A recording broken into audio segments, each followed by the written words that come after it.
It was a roller coaster ride. Na-issue na naman tayo dyan. Yung mga fans namin, yung iba, mga nagkakatingin ko na ngayon. May salon pass na. Nakakaiyak naman yung sayo. What budget? It's X-Deal. Yeah. Wala kang future. Hoy! Joke lang, joke. Bakit? Okay. Hoy, sabi. Hi guys! We're X8! And we're here for our career review with Blogaplay. Pakilala muna tayo, guys. That's right. Hi guys, my name is MM. Hi guys, I'm Caleb. Hi, my name is Kiko. You can call me Carlo. And we're X8! Again! Kailan kayo ulit nakita-kita sa Oh. It was nung concert ni Macy's. No? Yun yung huli. Ni Miss Hazel. Sabi ko, I want a surprise na kasama ko yung boys. Magugulat talaga siya. And nagulat naman siya with Jose Merchan. So yun po, concert niya, Kilig Pa More. Mga ano ba to? Mga P-pop groups sa loob? Hindi. Sige, let's sige, can open. Okay, sige. Oh. Ito yung bigay ng fan kay Arkin. Yes. Siberian Husky siya na cap. Yeah. You know what our fans give us? The most interesting things. Yeah, Yeah, yes. for True, sure. true. So actually, i-release to again Yes. sa ating YouTube channel sa X8. Sana ma-view nila yan. And Superhero ang title niya. So nirelease namin to way back. Pero Paano yung way back? 2 months ago. Guys. Oh, yan. Grabe na yung way back. Okay, next time. next. Ano? Boom! Oy! Caleb! Caleb, alam mo to! Paramihan ng kulot yun, di ba? So this is when we won our Guillermo Award. Yes. Most promising boy group. Tama. The white 11, pants 11 is screaming. Look at that. Uso doon yung clean look, so all white. Tapos pambasag lang yung black. Tapos yung mga buhok namin, pa-straightan yan. Bawal kulot, pero kulot si Caleb dito. Isa to sa mga pinaka-important highlights ng career namin because we won an award. Yeah. And it was really a great feeling to win an award. Yeah. Na yung mga kalaban mo, Pinagpaguran. tama. Whoa! Yan. Whoa! Is that like a bow tie from like, di ba yung mga bow tie tayo sa I Love You Girl? I love you. I love you, girl. Doon pinauso ng stylist namin. Shout out, miss you, sana okay ka lang. Everywhere may bow tie. Bow tie dito, bow tie doon, bow tie dito. Siyempre, ako gusto ko yung bow tie ko dito kasi di ako pinayagan. I Love You Girl. Yes, I Love You Girl. Second music video na ginawa natin. Direct Treb. Yes. Siyempre, kinompose ni Me. MJ! Oh, color ng... Oy! That place is actually laser... Laser Extreme. Yes. Laser Yeah. Wala akong gano'ng kasikip yan. Be! Yun yung music video ng Ito yung mga jacket na sinusuot pag sa laser tag. Ang view kasi ni Direct Treb na is kailangan futuristic. Kahit yung budget ay hindi futuristic. Pang Stone Age yung ba? What budget? It's X-Deal! Wala kang future. Hoy! Joke lang, joke. Bakit? Okay. Hoy, grabe. 8 members kami niyan. Kung alam niyo na kung gaano kasikip That's a yan. hallway.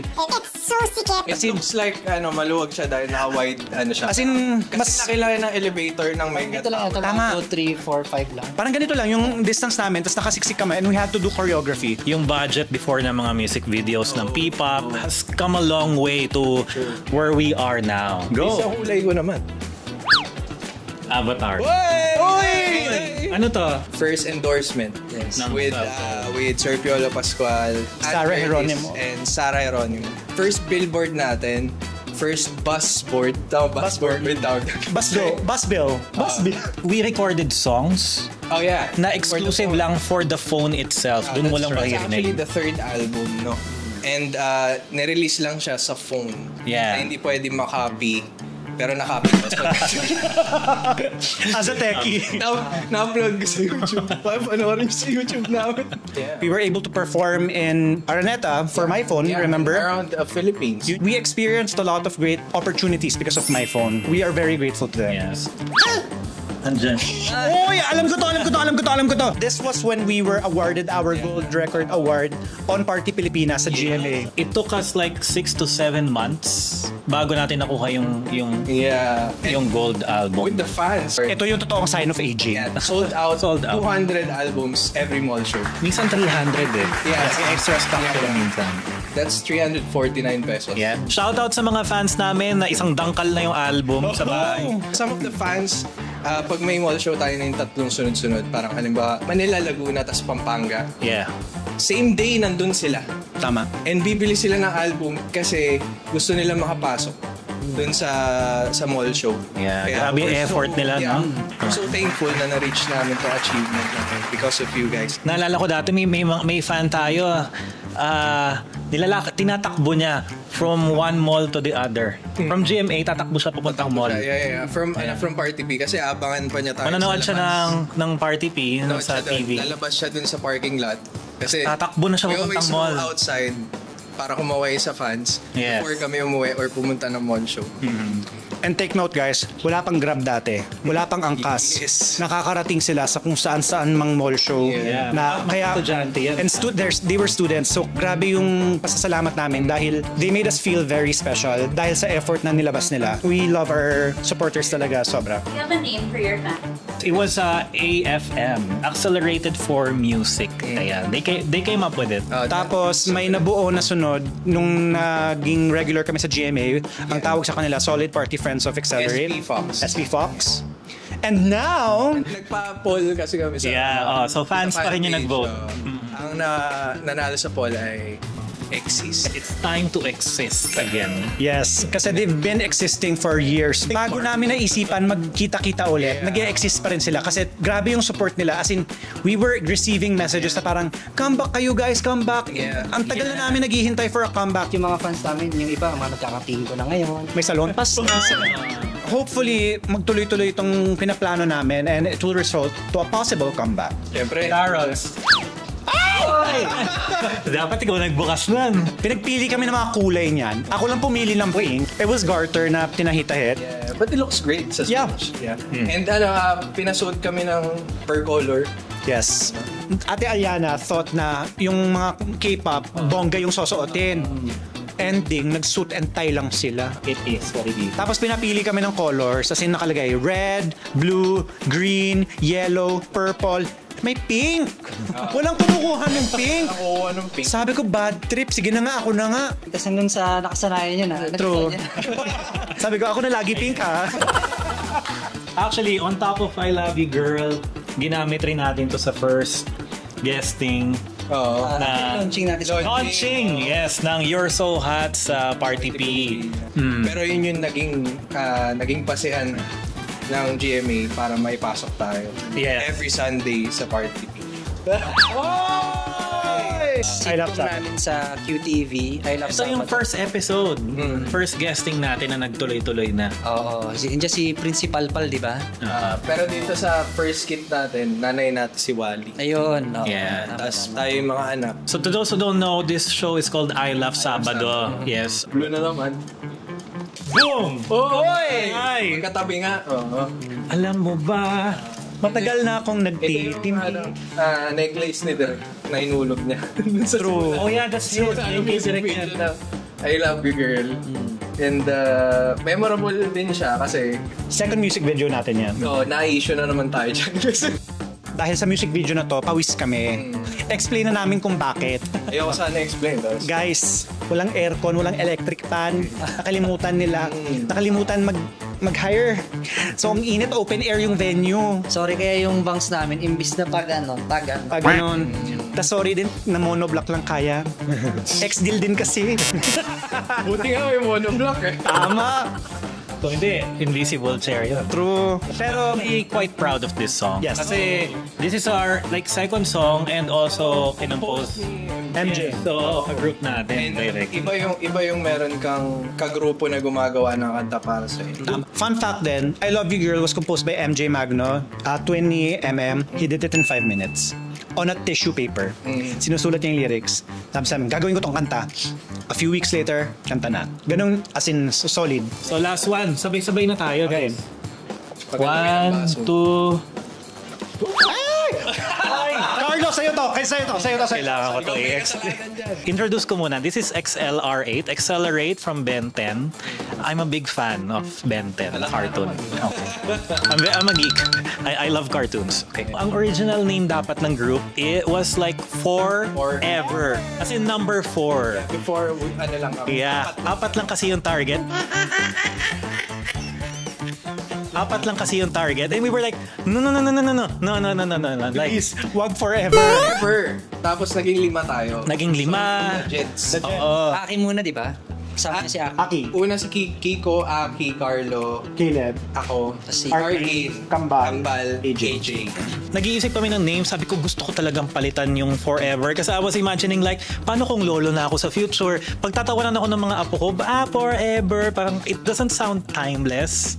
It sounds Yes, like... it does. No, it sounds like...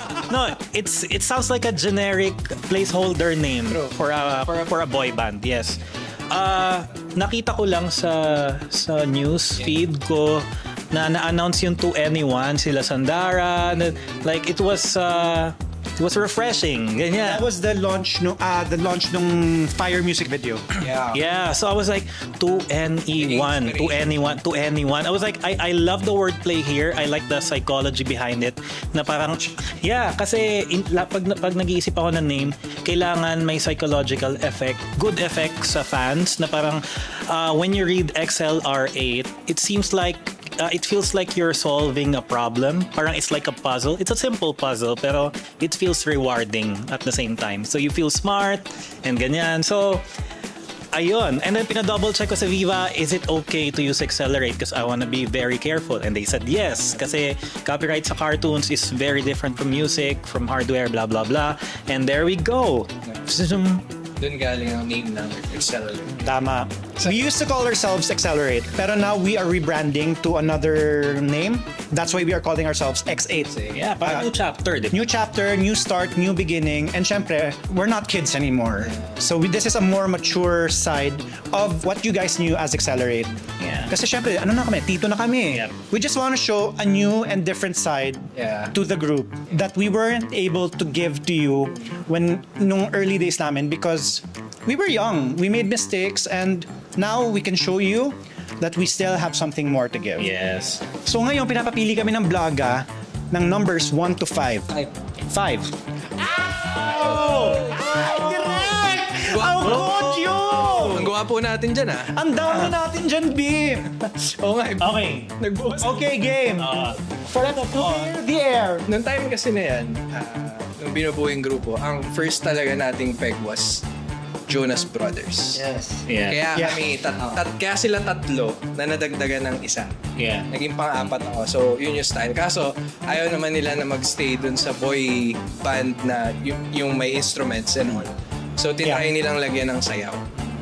After that, kumuha ng another 4 to complete the group kasi nga may dumating na isang, May naging sikat. kumbaga, yung dati naming management, na-inspire sila Yes. sa grupo na yun. That's why pinush kami to do dance and singing at the same time. Sabi, ang target nyo is isipin nyo 8 kayong Gary V. If not Gary V na times 8, para kayong Michael Jackson times 8. Ganon yung... Kung anong Gary V, ang daming energy nun. Nag-accelerate talaga.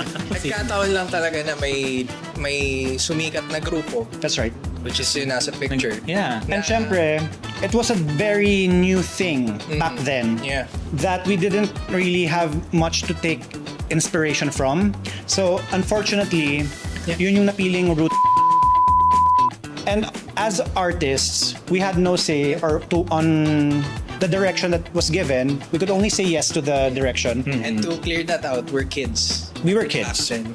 We were Underage. We were underage. We just wanted we wanted our dreams to succeed. Yeah. Nung time namin, when we say Taglish, ang automatic na statement na bibigay sa amin is, ay, baduy yan. Corny yan. Na cringe. So parang we were able to find the right balance between Tagalog and English lyrics. So yun. It's a matter of time lang talaga to normalize something. Sanayan lang. Hindi mo talaga ma-appreciate hanggang hindi siya nagagawa ng ibang tao. Tama. Yun naman din target natin nun, is gusto rin nating ma-reach ng music natin yung ibang bansa. Ano masasabi niyo sa naging journey? It was a roller coaster ride. It had like ups and downs. I learned from it, made me a better person. Yung mga ups niya, I'm proud of it also. And I've been using it to inspire future generations then who gusto rin pumasok sa ganitong industry. I give them warnings on what's not the best thing to do. Ganun, just to keep yourself safe. And ganyan, just para lang makafocus ka lang sa dream mo. Ayun. And then, surprisingly, I've always been very close to fans, and right now a lot of them are still my friends right now. Tingin ko kasi sa kanila is like parang equals ko sila. Yeah. They're all people like me. We eat the same, we breathe, ganyan. So, it feels nice. Yeah. Looking back sa journey ng Accelerate, it really brought me back. It was a really fun time. I was young. We were young.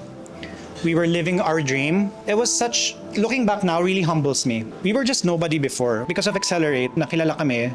It's such a long journey. Ups and downs, away dito, away doon. Bati dito, bati doon. Family fight, di ba? It's nice that we were able to overcome these difficulties. Marami pa kaming kayang ipakita sa inyo. If you love what you do, it's gonna be easy to do what you love. Thank you, Blaga, kasi thank you. this is a beautiful opportunity for us to look back. And now, after looking back, we have so much time to look forward to something we can give more, diba? Yeah. So, thank you. This is such a nice experience. Malaki ang naitulong sa akin ng grupo, ng Accelerate. Actually, this started my whole showbiz career. And without the boys, wala akong mararating dun sa career path na napili ko. And also, dun ko nalaman na music is my passion. Dun ko nalaman na performing is yun pala ang magbubuo sa akin, na makita yung mga taong masaya, nakangiti, nagbibigay inspirasyon sa mga tao. Yun yung nag-build ng character ko all throughout sa showbiz. And dun ko na realize na pwede pala akong gumawa ng songs, mag-produce ng songs. Ang laking bagay sa akin ng grupo. And up to now, kilala ako as one of the members of Accelerate. Yes. Isang dekada na, baka hindi nyo alam na magpinsan kami ni Caleb. Magpinsan sila. Yeah, we're actually second cousins. Kwento ko na rin, kaya rin ako napunta sa grupo is because of Carlos' mom. In-invite nila ako to audition. Yeah. For I remember nag-nursing ka nun, Yeah, I was second year nursing, midterm. May exam ka nun, di ba? So I have a choice to continue nursing or Oh my God. go for I went for the group. Parang bad influence ako. And Actually, pinatigil kami mag-aral lang. pinatigil kami mag-aral. Kung hindi rin dahil sa Accelerate, hindi magpe-pave way ang P-pop. No? Magkakaroon ng daan para sa ibang mga grupo na lalabas. So talagang doon nag-start yun eh. Si Boss Vic kasi ang nagbigay nung P-pop na brand sa amin. And it started with Pop Girls and Accelerate. And the rest is history. Dahil sa Accelerate, syempre, na-meet ko ang aking misis. Hindi ako mapupunta sa showbiz. Actually, hater si misis. Madalas lang. Sabi, hindi always. Sinabi niya yun nung concert niya eh. Pag sabi niya na hater siya, lumabas yung grupo. Oo nga! Sino? Si Hazel! Sinasabi niya, bago kayo lumabas para kumanta. Actually, hater ako at that Oh my gosh. Surprise! From hater to lover. Yeah. She really loves K-pop. And and now she loves P-pop as well. Yeah. She makes songs for P-pop. Yes. And for other artists. So yun. Anyway, thank you guys. Thank you for our fans. Ayun, ever since kasi kami ni Kambal, duo na talaga kami. Okay, under Kuya Jerem's management. Masaya kasi nakapag-perform kami ng Pero laging dalawa lang kami. Napunta nga kami sa Accelerate. Doon namin naramdaman na ang saya pala ng mas marami kayong nakakasama na mag-perform, nakakasama na mahal din yung ginagawa nila. At tigit sa lahat, may mga brothers kayo na iba bukod sa amin dalawa lang. So, ayun, masaya yung journey namin. Tama nga kayo na maraming ups and downs, pero Doon kasi nahubog kung ano yung personality natin ngayon eh. Doon natin nalaman yung ano talaga yung mahal natin. True. Marami rin talaga tayong mga maling desisyon noon, pero this time, kung babalikan mo, mas masaya talaga. Kasi parte talaga ng buhay mo yun. Yung ilang taon lang yun, 2 years lang yata tayo, di ba? Pero malaking impact sa amin yan. Sobrang. Highlight siya. Kumbaga. Basta, ito lang yung masasabi ko. Sana mag-stick around pa kayo because we as X8 have so much more to give. Yes. Abangan nyo kung ano mga pasabog namin. And we're just so excited to see na makita nyo yung mga pinaghihirapan namin ngayon. Caleb? And also to contribute sa growing P-pop, no? Papasalamat kami dahil itinuloy niyo yung yung music na hindi kayo sumuko kahit napakadaming pumipigil sa atin, alam mo yun. Naglakas kayo ng loob at hinila niyo ang P-pop pataas. So maraming salamat at nandito kami to contribute with you guys, to collab with you guys, and to help each other na itaas ang P-pop price. Yes. We have a new Facebook page, so facebook.com/x8ppop. Yes. And lahat ng usernames namin is pareho doon. YouTube, Twitter, X, IG. TikTok, IG, and pinag-isa ko na. P-pop. See you there. Yeah. Thank you guys. Yeah. Thank you guys. We hope you had fun.